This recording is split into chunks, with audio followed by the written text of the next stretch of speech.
Hello everyone, कैसे हो आप सभी लोग। जो अपन क्वेश्चन करने वाले हैं वो है एक और लीड कोड का बेहतरीन क्वेश्चन। और क्वेश्चन नंबर है 34। और क्वेश्चन का जो नाम है वो है find first and last position of element in sorted array. ठीक है। क्वेश्चन मीडियम लेवल का है और जो टॉपिक्स इसमें इन्वॉल्व हैं वो है एरे और बाइनरी सर्च।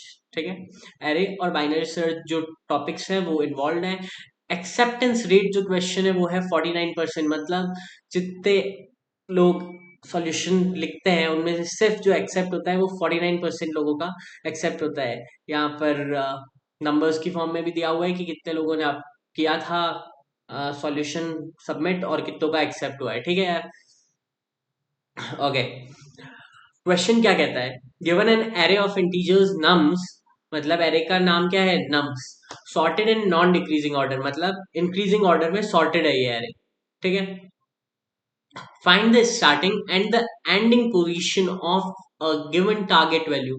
मतलब एक टारगेट नाम का इंटीजर नाम का एक टारगेट वेरिएबल है और उसमें कोई वैल्यू स्टोर होगी। ठीक है। और अपने को स्टार्टिंग और एंडिंग पोजीशन में, मतलब जैसे एरे है, एरे के अंदर मल्टीपल टाइम्स वो टारगेट वाली जो वैल्यू होगी वो होगी।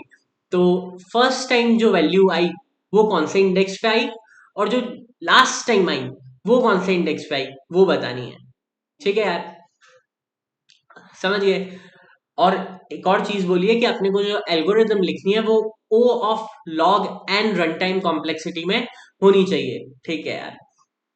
अपन क्या समझे, एक एरे दिया हुआ होगा, एरे के अंदर जब फर्स्ट टाइम टारगेट वेरिएबल के अंदर जो वैल्यू है वो वैल्यू जब एरे के अंदर जिस भी इंडेक्स पे जो एलिमेंट है वो फर्स्ट टाइम जब आए और जब लास्ट टाइम आए, दोनों के इंडेक्स अपने को उठाने और देने हैं किसको, वापस रिटर्न करने हैं वेक्टर टाइप के किसी एरे में, क्योंकि यहाँ पर इसने वेक्टर लिया हुआ है। ठीक है यार। अपन इसको बड़ा कर लेते हैं ताकि क्वेश्चन पूरा इसी में है, आपको देखने में आसानी हो। ठीक है यार। अब एग्जाम्पल देखते हैं। एग्जाम्पल 1 दिया हुआ है, नम्स एरे में 5,7,7,8,8,10 और टारगेट दिया है 8। 8 कहाँ पे आ रहा है, एक तो यहाँ आ रहा है और एक उसके जस्ट नेक्स्ट एलिमेंट में आ रहा है। इंडेक्सिंग करते हैं। 5 किस पे है, 0 पे। 7 1 पे, एक और जो 7 है वो 2 पे, और फर्स्ट जो 8 आ रहा है वो आ रहा है 3 पे। तो अपन ने क्या कहा था, जब फर्स्ट टाइम आए तब उसको उठा के कहाँ देना है, बाहर दे देना है। तो यहाँ अपन ने बाहर दे दिया। फिर आगे चेक करते हैं। यहाँ पर वापस 8 आया, ये वाला एक बार अपन पुश कर देंगे, क्या फिर स्टोर हो गया 4। इसके आगे चेक करेंगे, नहीं है, तो मतलब यही लास्ट हो गया। एग्जाम्पल 2 में भी सेम तरीके से। लेकिन अगर एग्जाम्पल जैसे अपन एग्जाम्पल 1 देखा वो हो गया लीनियर सर्च की, एक एक एलिमेंट को चेक कर रहे हैं। अब इसी को बाइनरी सर्च से करना हो तो कैसे करोगे। जैसे इसमें टारगेट एलिमेंट 6 है, 6 इसमें है ही नहीं, तो अपने को -1 रिटर्न करना है। -1 -1 यहाँ पे लिखा भी हुआ है, if target is not found in the array return -1 and -1। Upon line पढ़ना भूल गए थे, सॉरी फॉर दैट। ठीक है। अपन ने एग्जाम्पल से समझ लिया, लेकिन इसीलिए एग्जाम्पल हमेशा देख लो, क्योंकि वो जो एंड केस होगा या फिर जहाँ केस हल्का प्रॉब्लम होती है, हल्का फंसता है, वो एग्जाम्पल में लगभग टाइम्स बता देता है। ठीक है। एग्जाम्पल 3, इनपुट नम्स, नम्स में कुछ है ही नहीं, टारगेट दिया है 0। 0 एलिमेंट है ही नहीं, नम्स के अंदर कोई एलिमेंट ही नहीं है, तो 0 कहाँ से, कोई भी नंबर डाल दो टारगेट में, कोई होगा ही नहीं। तो हमेशा आउटपुट क्या होगा, -1 और -1। ठीक है। कंस्ट्रेंट्स देख लेते हैं, कंस्ट्रेंट्स क्या है। जो एरे की लेंथ है वो है 0 से लेकर 10⁻⁵ में, और जो एलिमेंट्स की रेंज है नम्स ऑफ आई, जो एलिमेंट्स की रेंज है वो है -10⁻9 से लेकर 10⁻9 तक।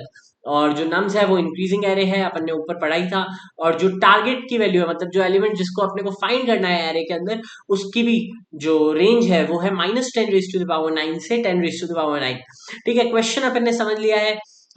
डिस्कशन सेक्शन में अगर आपको नहीं आता है समझ, और या फिर आपको किसी और वे से समझना है, अगर आपने पूरा C++ पढ़ा हुआ है, पूरा DSA करा हुआ है और आपको और वेज जानने हैं, तो आप डिस्कशन सेक्शन में जा सकते हैं।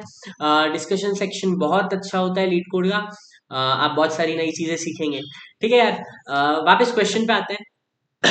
क्वेश्चन एक बार वापस समझा देता हूँ कि अपने को एक एरे मिलेगा, एरे के अंदर अपने को एक टारगेट वेरिएबल में जो वैल्यू होगी उसे फाइंड करनी है।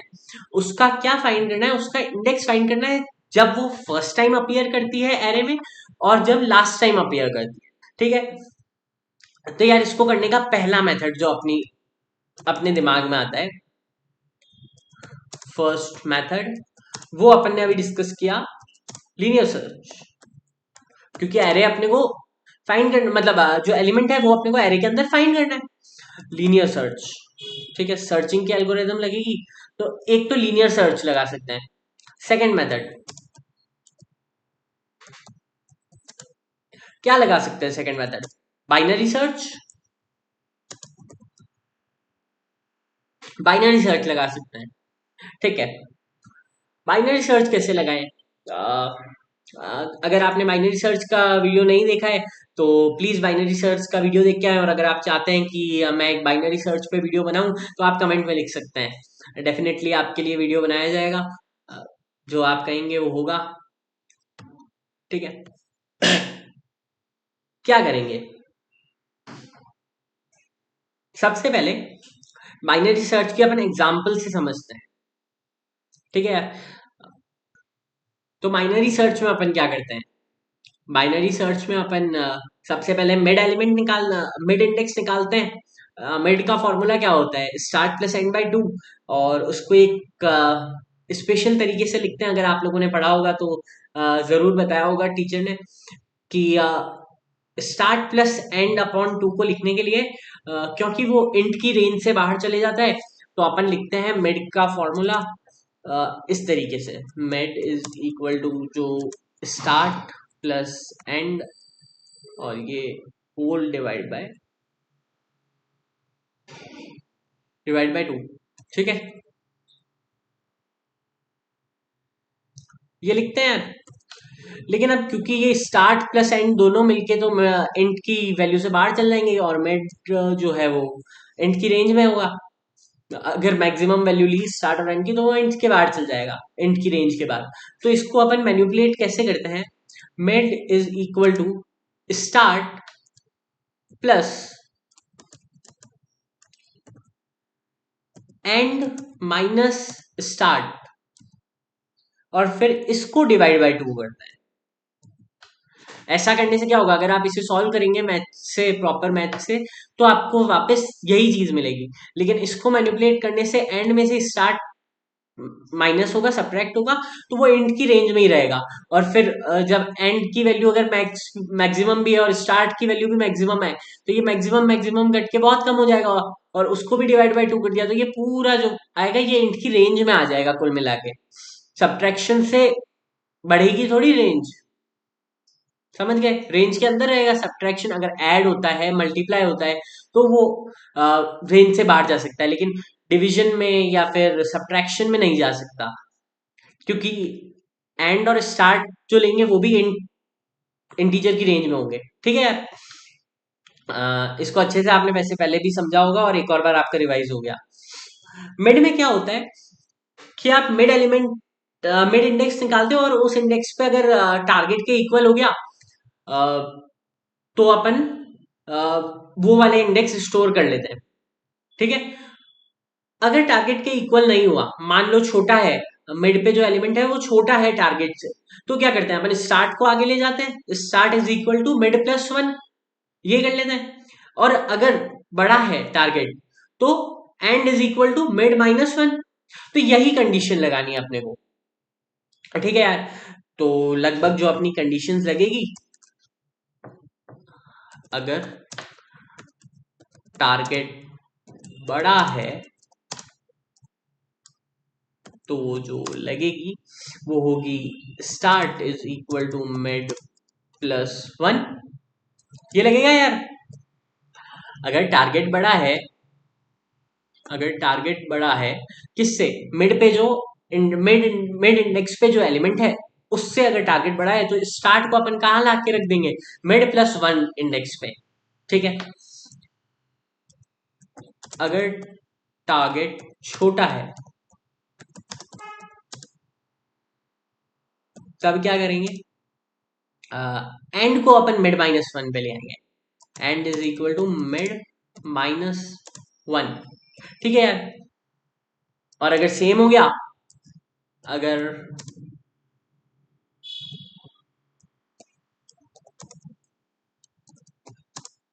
इक्वल हो गया, तब क्या करेंगे, A N S is equal to mid, A N S नाम के वेक्टर में अपन मिड को स्टोर करा लेंगे, और क्या करेंगे, और फिर कहीं उससे बड़ा या छोटा एलिमेंट तो नहीं है, उसके लिए अपन लिखेंगे e is equal to mid -1। क्या लिख सकते हैं, e is equal to mid -1, क्योंकि अपने को तो सबसे छोटी और सबसे छोटे जैसे इंडेक्स पे आ रहा है और जो सबसे बड़े इंडेक्स पे आ रहा है, मतलब फर्स्ट टाइम जहां पे आ रहा है और लास्ट टाइम आ रहा है, वो दोनों निकालना है। तो अगर मान लो मिड से पहले भी है और बाद में भी है, तो उसके लिए अपन ने ये इंडेक्स दे दी। कोड लिखते हैं, ठीक है। अच्छा, कोड लिखने से पहले एक और चीज बताता हूँ अपने को, इसमें अपन डायरेक्ट अपने को दो वैल्यूज चाहिए, फर्स्ट और लास्ट, तो इसके लिए अपने को दो फंक्शंस बनाने पड़ेंगे, जितना अभी मेरे को समझ आ रहा है। इसमें अपन दो फंक्शंस बनाएंगे। कैसे दो फंक्शंस बनाएंगे, एक फंक्शन बनाएंगे अपन फर्स्ट अकरेंस के लिए, और जो दूसरा फंक्शन बनाएंगे वो अपन बनाएंगे लास्ट अकरेंस के लिए, ठीक है। तो दोनों में माइन्यूट माइन्यूट से चेंजेस होंगे। जो अभी मैंने चीज आपको बताई वो शायद तक फर्स्ट अकरेंस के लिए, शायद तक क्या फर्स्ट अकरेंस के लिए ही है, ठीक है। तो जो मैंने अभी आपको चीज बताई वो है फर्स्ट अकरेंस के लिए। जब लास्ट अकरेंस वाली चीज लिखेंगे तब आपको लास्ट अकरेंस वाली चीजें पता चल जाएगी। ये सिर्फ मैंने आपको एक बार बाइनरी सर्च का थोड़ा सा ओवरव्यू देने के लिए फर्स्ट अकरेंस वाली चीज बता दी है। अब अपन जो भी सीखेंगे वो कोड के अंदर सीखेंगे कि लास्ट अकरेंस कैसे निकालते हैं, ठीक है। अच्छा, तो ये तो मेन वाली चीज हो गई। अपने को फंक्शन तो पब्लिक के जस्ट बाद बनेगा, ठीक है। बनाते हैं। फंक्शन में क्या करना है, end first, oh sorry capital हो गया, एंड फर्स्ट अकरेंस,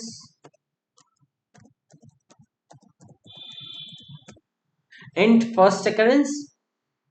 फिर क्या करेंगे, स्मॉल ब्रैकेट्स के अंदर क्या चाहिए अपने को फर्स्ट अकरेंस निकालने के लिए, तो एरे चाहिए। तो एरे को नम्स नाम का है तो अपन को एरे लिखना पड़ेगा, और फिर अपने को टारगेट चाहिए, तो इन दोनों चीजों को लिखेंगे, वेक्टर इंट, फिर क्या करेंगे, वेक्टर इंट एम्परसन, एम्परसन अब किसके चाहिए अपने को एलिमेंट्स, नम्स के, ये नम्स लिख दिया अपन ने, कॉमा इंट टारगेट, ठीक है। तो ये तो हो गया फर्स्ट अकरेंस वाली चीज। बॉडी के अंदर क्या लिखेंगे, सबसे पहले स्टार्ट और एंड को डिफाइन करेंगे, तो इंट एस इक्वल टू 0, ठीक है। तो स्टार्ट को अपन ने कहां प्लेस कर दिया, 0 वाले इंडेक्स पे, ठीक है।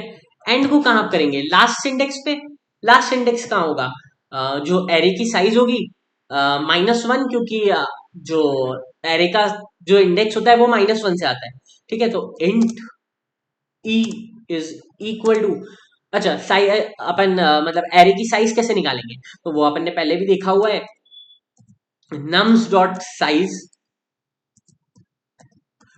nums डॉट साइज से एरे की साइज निकल जाती है, एरे nums नाम से है, ठीक है।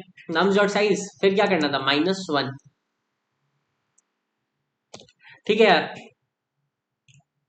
फिर क्योंकि अगर मान लो अपन एक और चीज इसमें लिखने वाले हैं, मान लो अगर है ही नहीं, फर्स्ट अकरेंस है ही नहीं उसकी, मतलब वो एरे के अंदर है ही नहीं वो एलिमेंट, तो अपने को क्या रिटर्न करना है, तो अपने को रिटर्न करना है -1। तो अपन एक काम करते हैं कि पहले ही अपन आउटपुट जो है उसके अंदर आंसर नाम का जो अपन देंगे आउटपुट, उसको अपन पहले से इनिशियलाइज कर देते हैं, int ANS equal to -1, int ANS equal to -1, ठीक है। इससे क्या हुआ, जब आपको अगर फर्स्ट अकरेंस नहीं मिली और लास्ट अकरेंस भी नहीं मिली, तो वो फर्स्ट अकरेंस में ए एन एस इक्वल टू -1 पहले से इनिशियलाइज है, वो वैल्यू चेंज ही नहीं होगी, ठीक है। इतना समझ आ गया। अब अगर वैल्यू चेंज करानी है, मान लो अपने को कहीं मिल गया, तो उसके लिए अपने को कोड लिखना है, तो वाइल, वाइल लूप लगाया आपने।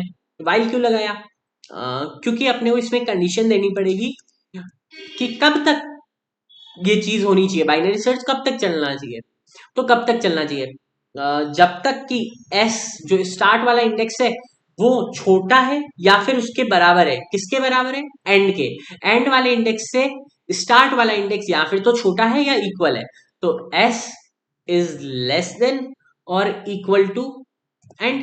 तो ये क्या हो गई, वाइल की कंडीशन हो गई। अब वाइल लूप के अंदर लिखेंगे अपन, सबसे पहले क्या निकालना होता है, मिड निकालना होता है अपने को। तो int mid is equal to start plus end minus start upon to.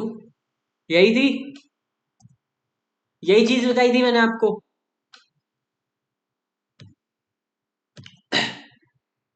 Make define हो गया। अब क्या करेंगे, अब इफ कंडीशन लगाएंगे, if nums of mid is equal to target. अगर नम्स ऑफ मिड जो एलिमेंट है मिड वाले इंडेक्स पे वो इक्वल हो गया किसके, टारगेट के, तब क्या करना है, तब अपने को जो करना है एएनएस में स्टोर कराना है मिड इंडेक्स को। ANS is equal to mid, ठीक है। तो ये मिड जो इंडेक्स होगा वो एएनएस वेक्टर में स्टोर हो जाएगा। और क्या करना है, और अपने को एंड को जो है वो लाना है मिड -1 पे, मिड -1 पे, ठीक है। तो ये हो गया if nums of mid is equal to target.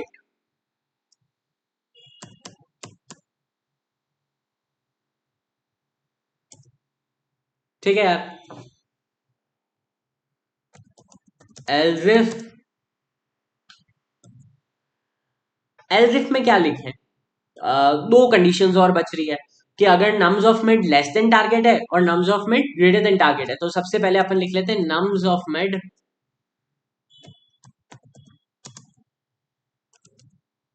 Is less than target, ठीक है।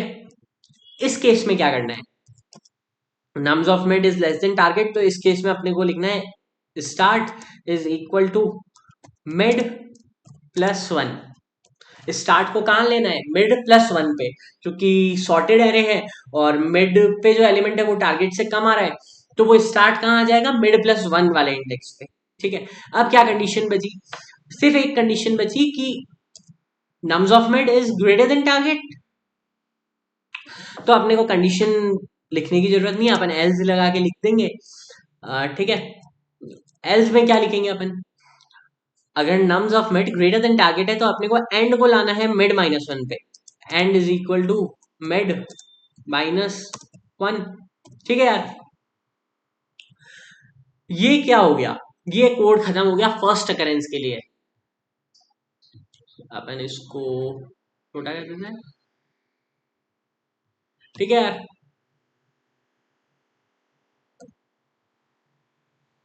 ये आपका पूरा फर्स्ट अकरेंस का कोड है,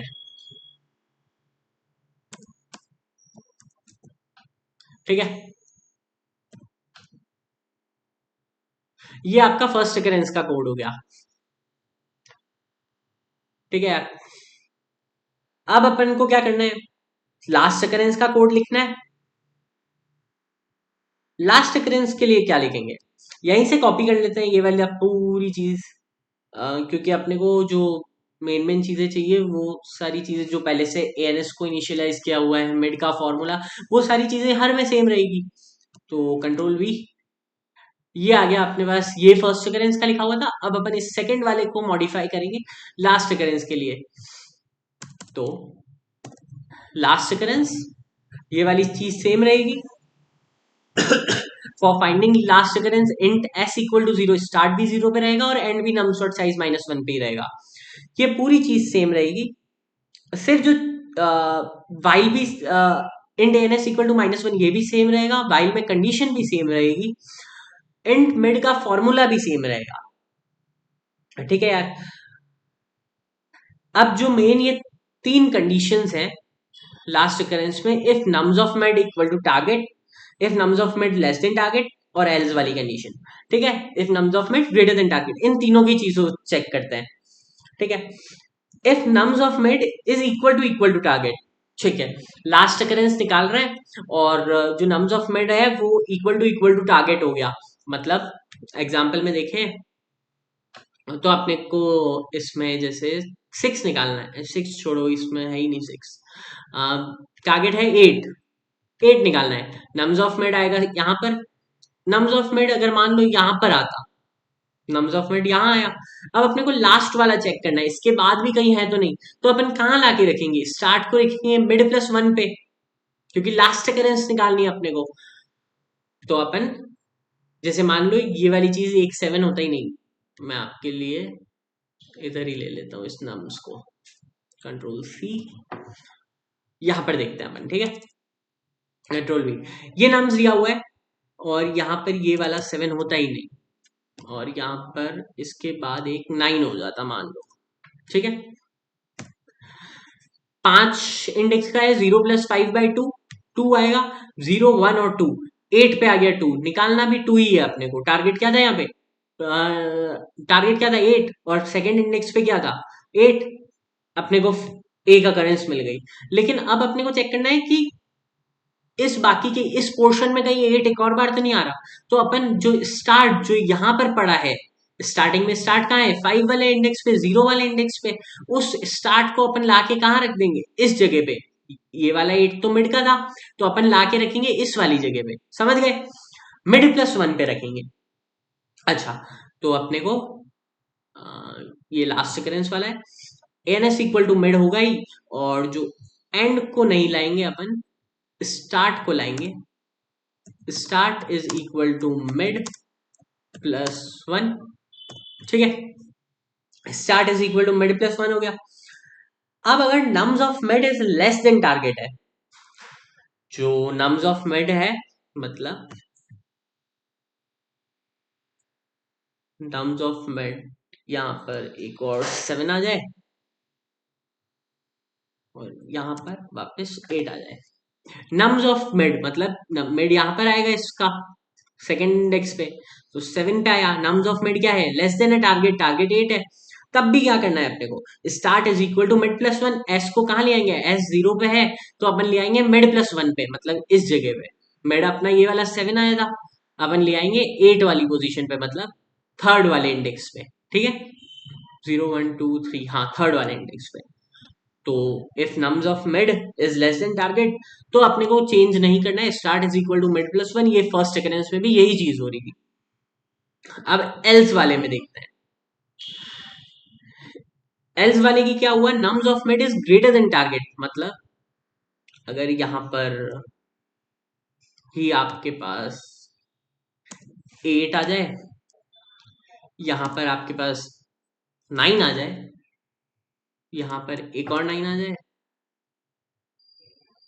और यहां पर आपके पास आ जाए 10, ठीक है, 5 8 9 9 10 और 10, 6 एलिमेंट्स है, 1 2 3 4 5 6, मतलब एंडिंग इंडेक्स क्या हो गया 5, स्टार्ट हो गया 0, 0+5/2, 2, तो 0 1 और 2, 9, टारगेट क्या था, टारगेट था अपना 8, 9 इज ग्रेटर देन 8, मतलब अपने को एंड को पीछे लाना है।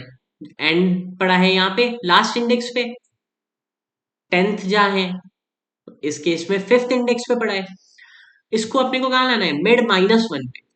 तो पहले से जो कंडीशन है वही रहेगी इसमें भी, एंड इज इक्वल टू मिड-1, मतलब फर्स्ट अकरेंस और लास्ट अकरेंस निकालने में जो चेंज आया है वो सिर्फ इस जगह पे आया है, स्टार्ट इज इक्वल टू मिड+1, और किस में आया है वो, इफ की जब कंडीशन होगी nums of mid is equal to target, मतलब मिड वाले इंडेक्स पे ही अगर टारगेट आ गया, तब अपने को सिर्फ कंडीशन चेंज करनी है। बाकी तीनों केस में, बाकी हर केस में, बाकी दोनों केस में, फ्रंट अकरेंस, फर्स्ट अकरेंस और लास्ट अकरेंस, दोनों में कंडीशन सेम है, सिर्फ एक ये कंडीशन चेंज हुई है, ठीक है यार।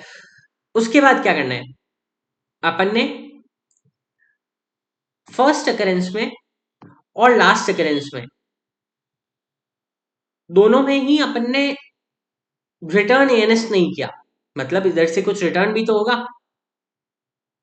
तो वाइल लूप के बाद रिटर्न एएनएस, और ये लग गया सेमीकोलन।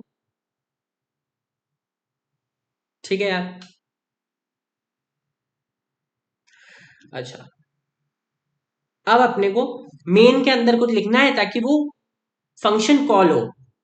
कौन सा फंक्शन कॉल हो? एक बार तो फर्स्ट अकरेंस कॉल हो, ये वाला, और एक बार लास्ट अकरेंस कॉल हो।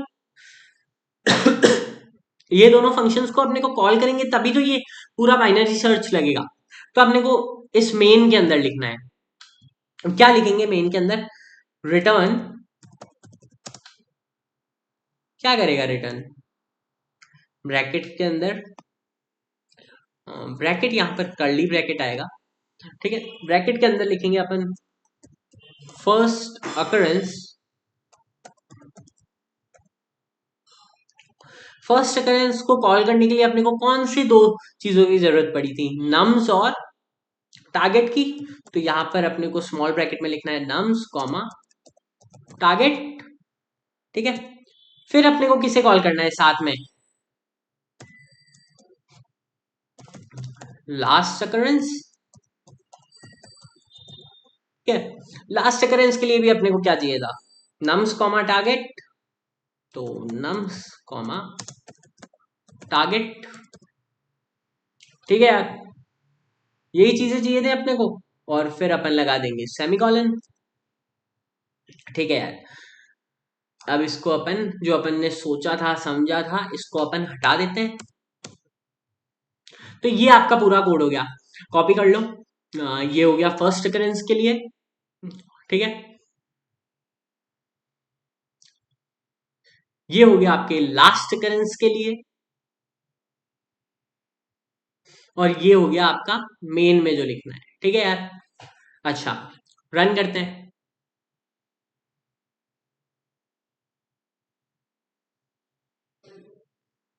Non void function does not return a value in line 29। Line 29। अच्छा, अच्छा, मैंने जो आपको बोला था मैं करना भूल गया। अपने को यहाँ पर रिटर्न करना पड़ेगा। वाइल लूप खत्म हो रहा है इस जगह पे, तो अपन रिटर्न एएनएस।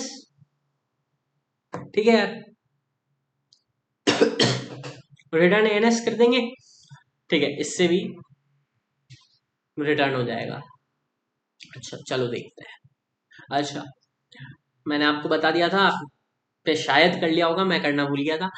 अपने जो टेस्ट केसेस जो अपन ने रन करने पर जो लीड कोड ने टेस्ट केसेस चलाए हैं, फर्स्ट एग्जांपल जो उसने चलाया उसमें टारगेट 8 को निकालना था और आउटपुट अपना आया है 3 और 4, और एक्सपेक्टेड भी था 3 और 4। केस 2 में भी एक्सपेक्टेड था -1 और -1, और अपना भी आ गया है -1 और -1। ठीक है, केस 3 में आउटपुट अपना आया है -1 और एक्सपेक्टेड भी था -1। मतलब अपना रन तो एकदम बढ़िया किया है। ठीक है, सबमिट कर दिया जाए या कुछ गलती लग रही है? सोचो सोचो। नहीं है गलती, सबमिट करते हैं।